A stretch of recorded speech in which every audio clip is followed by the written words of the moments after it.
Le DAF Fresh Morning, c'est 104.5 tonnes de bonne humeur. Tous les matins sur Urban FM. La meilleure radio de la capitale. La meilleure radio de la capitale.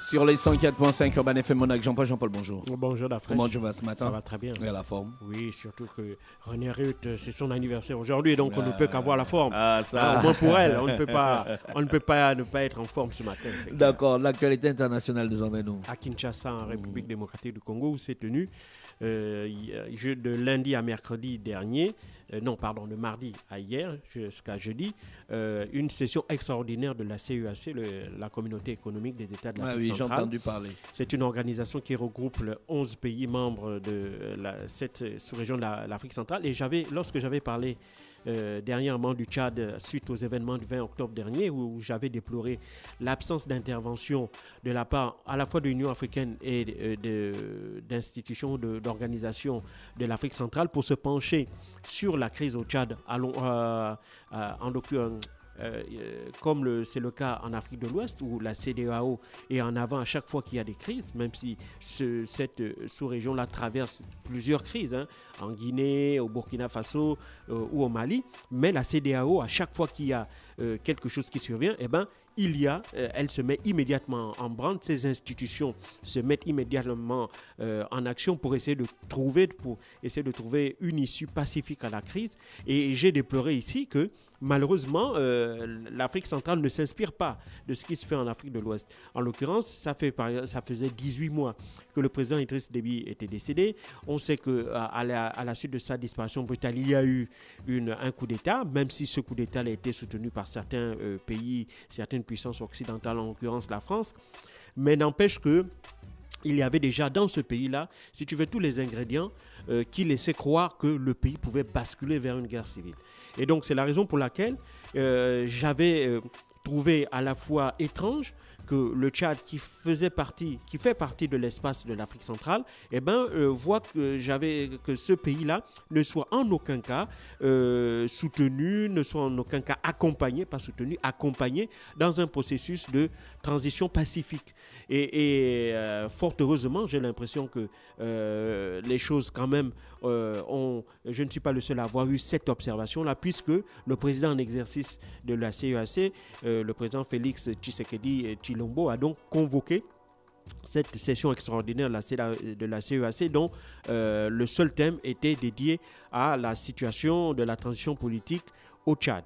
Alors, ce qui est aussi un peu dommage, c'est que sur les 11 pays membres de la CEAC, seuls 3 pays ont fait le déplacement. On a eu le président Denis Sassou Nguesso du Togo, le président de la transition du Tchad, le général Mahamat Idriss Déby Itno, et je crois le président de la Guinée équatoriale, si je ne me trompe, avec bien entendu le président Félix Tshisekedi Tshilombo, ce qui fait seulement 4 présidents qui ont assisté à cette réunion d'une organisation dans laquelle on compte 11 membres. Alors, bref, certains États étaient représentés quand même à un haut niveau, comme le Gabon, puisque c'est le Premier ministre, chef de gouvernement, Rose Christiane Oussoukara Ponda, qui avait fait le déplacement en lieu et place du président de la République, Ali Bongo Ondimba. Néanmoins, ça reste que pour une situation aussi explosive, avec des conséquences potentiellement cataclysmiques pour la sous-région, je pense que c'est assez peu représenté à un échelon très élevé.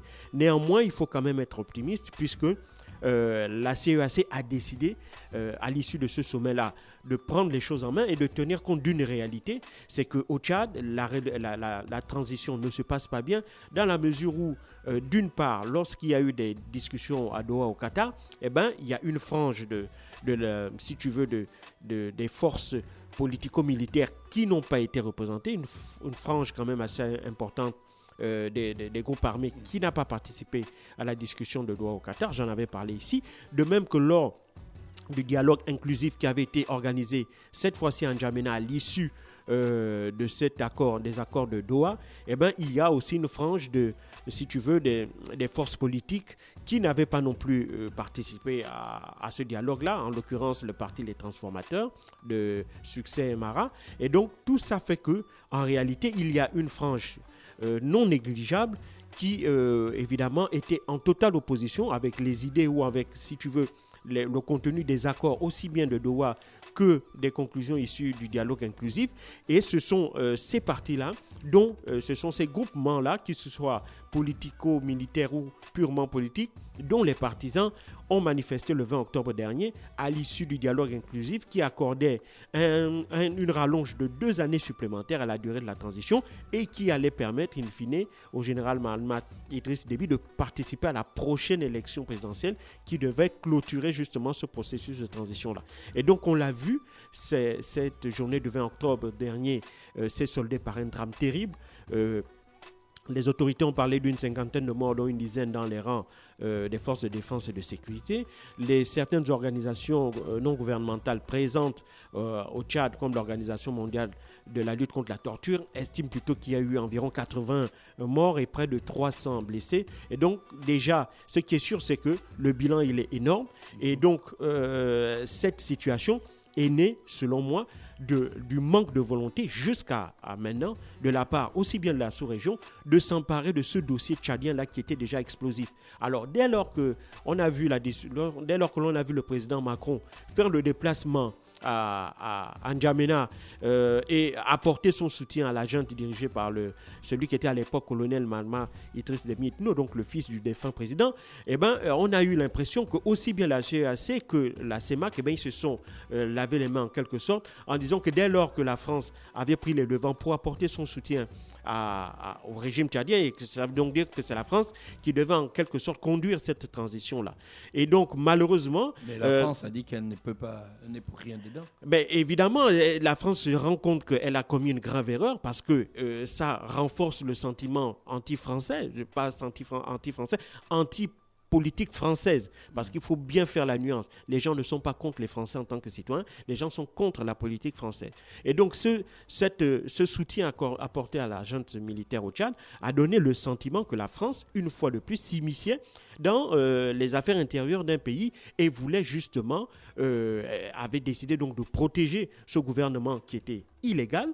Et donc, à ce titre-là, on a vu aussi par la suite les événements qui sont déroulés, notamment ceux de Ouagadougou, qui avaient entraîné la chute du colonel Damimba, Sandaogo Damimba, et où l'ambassade de France à Ouagadougou avait été attaquée. Et donc, c'est ça qui fait que aujourd'hui, la France était marchait un peu sur les œufs, et donc elle ne pouvait plus continuer à afficher, je pense, son soutien à cette junte-là, parce que évidemment, ça ternissait énormément son image et ça renforçait l'idée selon laquelle la France continuait des pratiques néocolonialistes, alors qu'elle accuse la Russie, dans le dossier Mali en l'occurrence, de pratiquer ce néocolonialisme-là. Et donc, ça fait que, à mon avis, je pense que la France a dû appeler un autre partenaire à la rescousse pour l'aider un peu à essayer de remettre de l'ordre dans ces choses-là et essayer de ramener le calme et la sérénité. Et là, je suis sûr, a dû discuter avec Doha, avec le Qatar. Il ne faut pas aussi oublier que le Qatar, en la matière, avait déjà eu un petit succès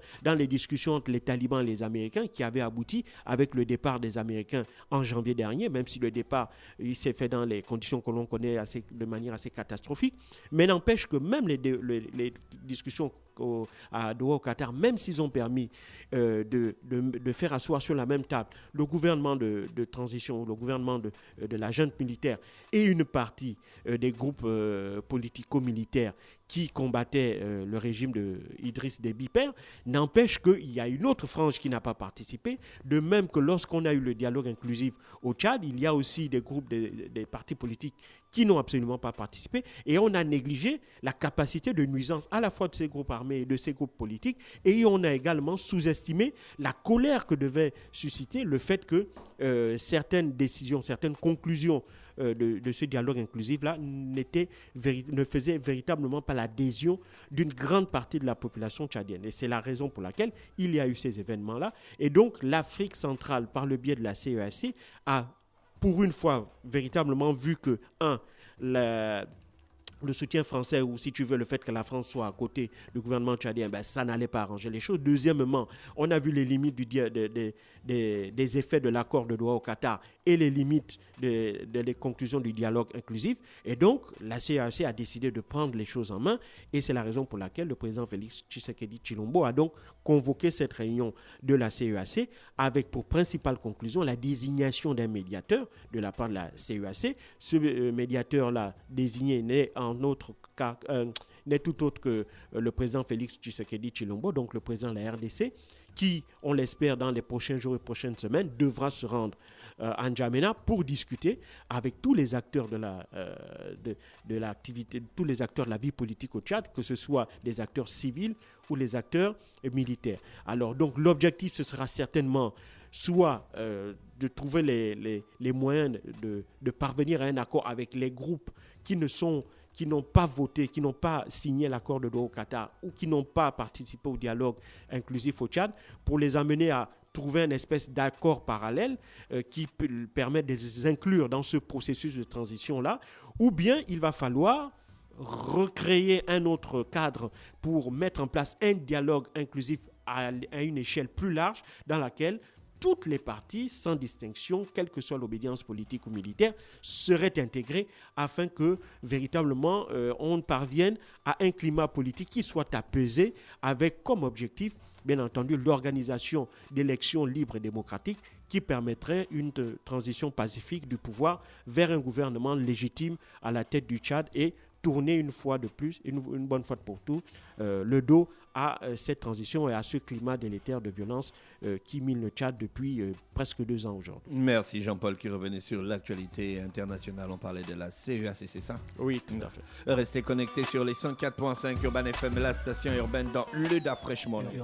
Urban FM. Le DAF Fresh Morning, c'est 104.5 tonnes de bonne humeur. Tous les matins sur Urban FM. La meilleure radio de la capitale. La meilleure radio de la capitale.